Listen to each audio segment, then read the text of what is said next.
panauwing pandangal, Ginoong Ninyo Marasigan. Sa ating mga suportadong guro, mga magulang, mga kaibigan, sa kapwa kong mag-aaral na magsisipagtapos ngayong araw, at sa mga panauhing naririto, magandang umaga po sa inyong lahat.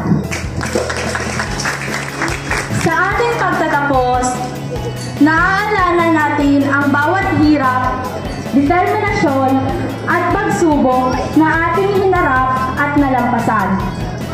Napapaisip at napapatanong tayo sa ating mga sarili sa mga pagsubok na ating hinaharap.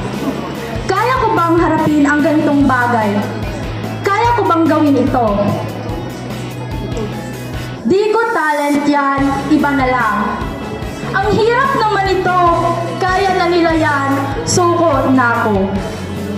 Muling nagbalik rin sa aking isipan ang mga naging karanasan natin sa paaralang ito.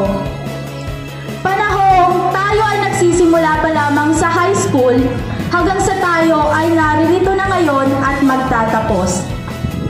Mga kalokohan ng ating mga kaklase. Mga kaklase nating napapagalitan at palaging nasasabihan ng girls at the back, boys at the back. At sayang hindi natin maikubli tuwing walang pasok at hindi makakapasok si ma'am o sir. Mga pikunan, asaran, at sigawan sa loob ng silid-aralan na akala mo'y walang guro sa unahan. Ito'y muling nagbalik sa aking mga alaala at muling nagbalik sa aking salidad na hanggang dito na lang ang ating pagsasama. At tayo ay maghihiwalay na ng ating mga landas tungo sa panibagong yugto ng ating buhay.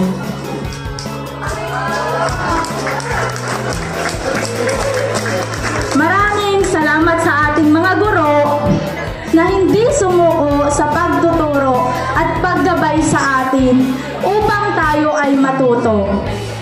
Kayo po ang nagsilbing pangalawang magulang sa amin.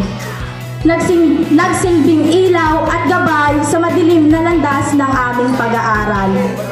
Salamat po sa walang sawang pagtsatsaga at pagmamahal sa amin, mga estudyante. Ang bawat aral na inyong ibinahagi ay baon-baon namin sa aming pagharap sa bagong yugto ng aming buhay. Sa ating mga magulang, maraming salamat po. Kayo po ang pinakamalaking bahagi at inspirasyon namin upang marating kung nasaan kami ngayon. Mula sa umpisa at hanggang ngayon, kayo ang aming pinanghahawakan. Hindi po matatawaran ang inyong sakripisyo at pagmamahal. Kung wala kayo, ay wala rin po kami rito sa aming kinatatayuan ngayon.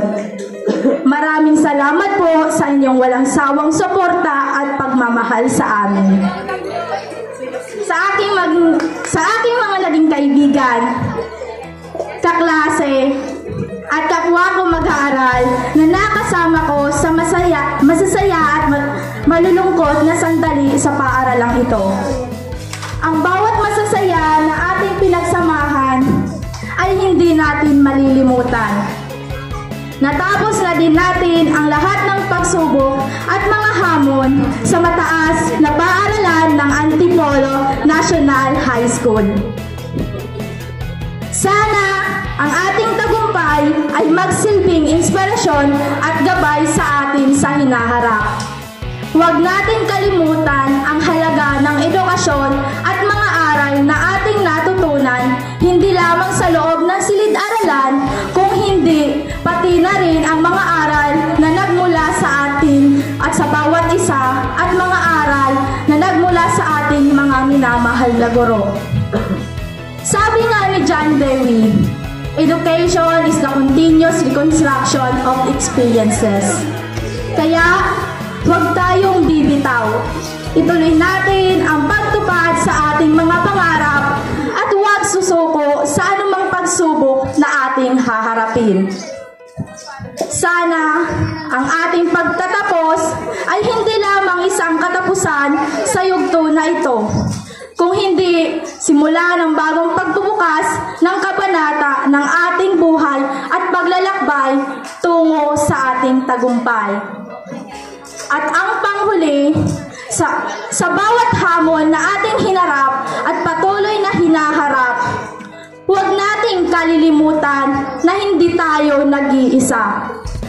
Ang ating Panginoon ay laging nariyan, gumagawa ng paraan upang ito ay malampasan natin ang mga pagsubok at problema.